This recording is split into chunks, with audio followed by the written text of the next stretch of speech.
Hi everyone, Sonja here, and you're watching Pouring with Sonja. And I'm now doing my Sherwin Williams interior decoration palette number 4. And so I mixed up like a mad scientist some of this kind of a subdued pink. And what I did for that, because people were asking, and so I just thought there's one straight color, the rest are all mixed. So I mixed up Joe Sonja's Naphthenol Red Light with some Anita's Acrylic Cafe au lait and a little bit of zinc white to make this. For this next kind of taupe brown, what I did for that one, I believe, was some of the Artist Loft Gray mixed with burnt umber and a little bit of carbon black. So that's how I mixed that one up. The next color was simple. It was just Artist Loft Portrait Pink. Yay for a simple color. The next one is kind of a beige, but it wasn't super beigey.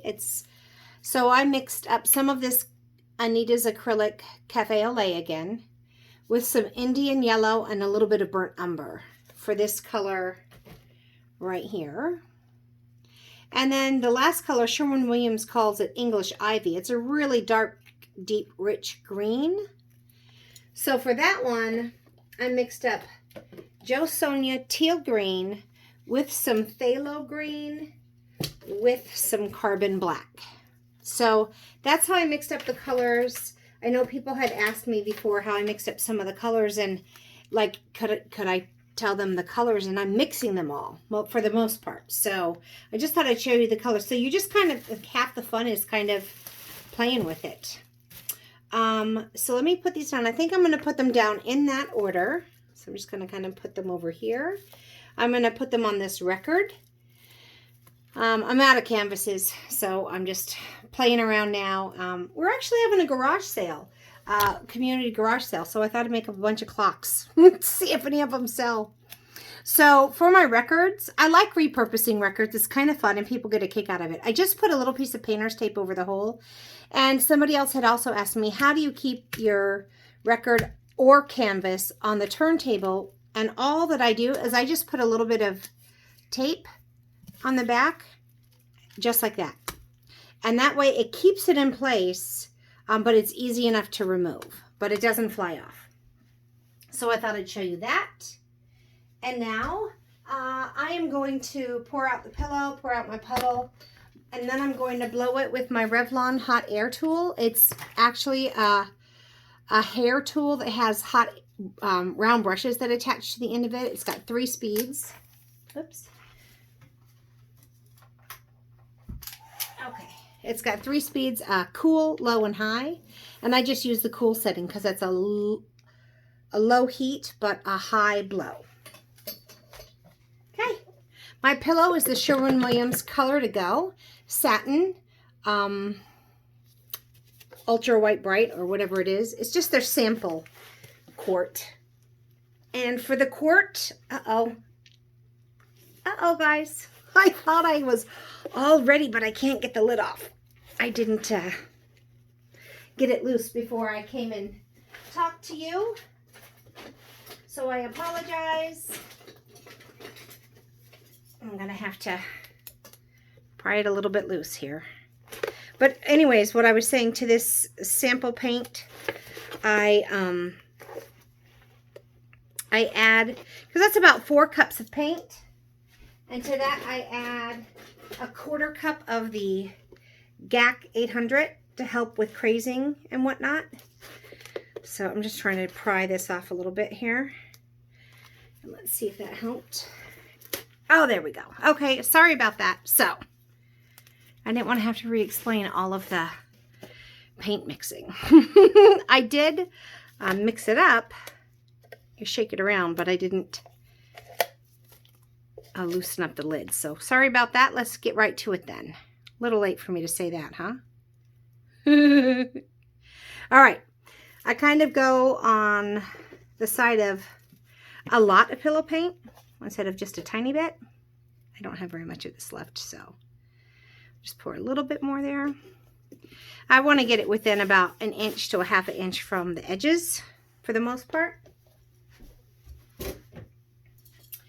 And then I also like a lot of paint, and if I was going to go for a lot of negative space, I wouldn't put nearly this much paint down, but I'm going to kind of go for a nice all over color. So I'm going to put kind of a lot down. And, you know, I probably shouldn't have used all that. It's too late now. I was maybe thinking because my cell activator is like a 1.5 weeks old. I've left the lid off of it. I have not really treated it very kindly. So I'm not even sure how well it's going to work. It's gotten a little bit thicker, but it's 4 parts of the Australian Floetrol to 1 part Amsterdam titanium white. So there's my nice rich pink, nice rich taupey brownish gray, and now here's the real light portrait pink. Then I'm going to put my neutralizing kind of just a nice beige.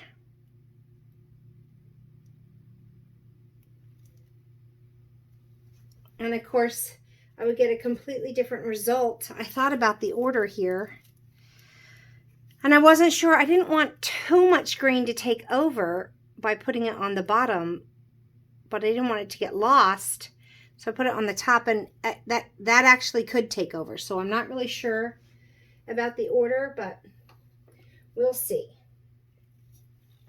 I think I'm just gonna, for kicks and giggles, pop a couple of these really big air bubbles. I know I'm going to be blowing it around anyways, but I just don't like seeing the really big ones. So might as well pop one while I can.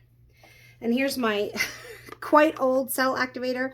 I should be using up the last of it now, but I mean, this is the Aussie Floetrol, which I call liquid gold. You know, if you live in the United States, you can agree with me. So even though it's old and I left the lid off of it by accident, I'm still going to try and use it. This liquid gold. Drop. Oh well, I'm not going to let it drop. So there we have it. Let's see how this works.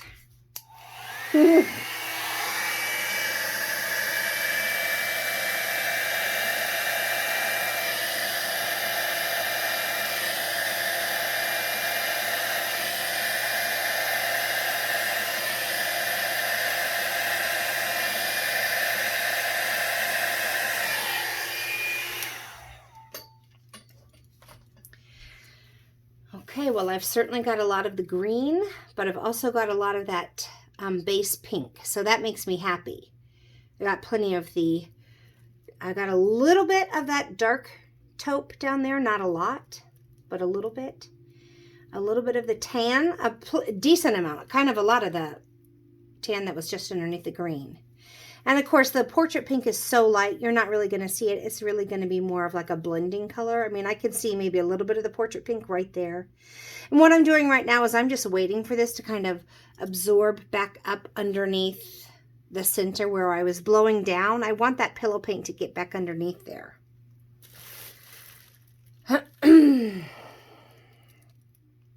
Because before I spin, although I want to make sure that center's moving, and it's not quite moving yet. I can kind of tilt it around a little and see if the center's moving, because I want it all to move together as it's spinning and not just be stuck in one place. All right, I feel like it's moving a little better now. All right, are we ready to give this a spin? And let's see what we get. All right. And this is just a Lazy Susan cake decorator. I was using oh, that's kind of neat. I think I'm going to leave it just like that. I don't want to do anything else to it. I'm going to leave it like that. I think it's pretty stunning. I was using like a table Lazy Susan before for my spins, and I had to really work at it, and it would only spin like twice. This cake decorating one, it just goes on and on for days. I love it. And it's made a big difference in how easy it is for me to spin these. So you know what I'm going to do? I'm going to take this off the cake, spinner. And I'm going to put it on some cups so that I can give you a little more detail of what this looks like. But first, I'm just going to come right underneath here. Lift this up. Nice and easy. Put down my cups. Layer down. And I'll take off my gloves so we can come in for a close-up. I apologize, it's a little bit dark because the sun is coming in my window and it's a really harsh light and shadowy light. So here we have it. It's got some pretty cool, I'm really enjoying these Sherwin Williams color palettes. So that really dark, let me see if I can get that really dark teal color, not teal, that really dark kind of taupe. It's the gray with black and burnt umber. It kind of turned into a nice deep, it almost looks a little plum, a little purple between the two pinks, which I don't mind at all. It's pretty gorgeous. Look at that lacing. So I have a recipe for the Aussie Floetrol. It's just 4-to-1. That's pretty easy. I also have a recipe I use for the US Floetrol. And the US Floetrol, it works pretty well. I get some really pretty good results with it, but I need to use it within probably 3 days. This Aussie Floetrol's been a good week and a half, and like I said, I've abused it. I've left the lid off of it. It thickened up quite a bit, and you still get these amazing lacing results. Oh my gosh, I like it. So that is the Interior Design Color Palette Challenge number 4 from the Sherwin Williams email that they sent to me. And I really have to say, that's gorgeous. I think it would fit into a lot of people's home decor. That's what I thought. I thought, let me just do some that I think are a little more subtle, not so bright, that people would, that would go well with what they have. And I like this. So I hope you've had fun watching this, and I hope I was able to help you a little bit with just like the little tips, like the tape on the back of the record, to hold it in place, and how I mixed up my paints. I mean, I'm like a mad scientist, just having fun. So until we meet again, everyone, have fun painting, and bye for now.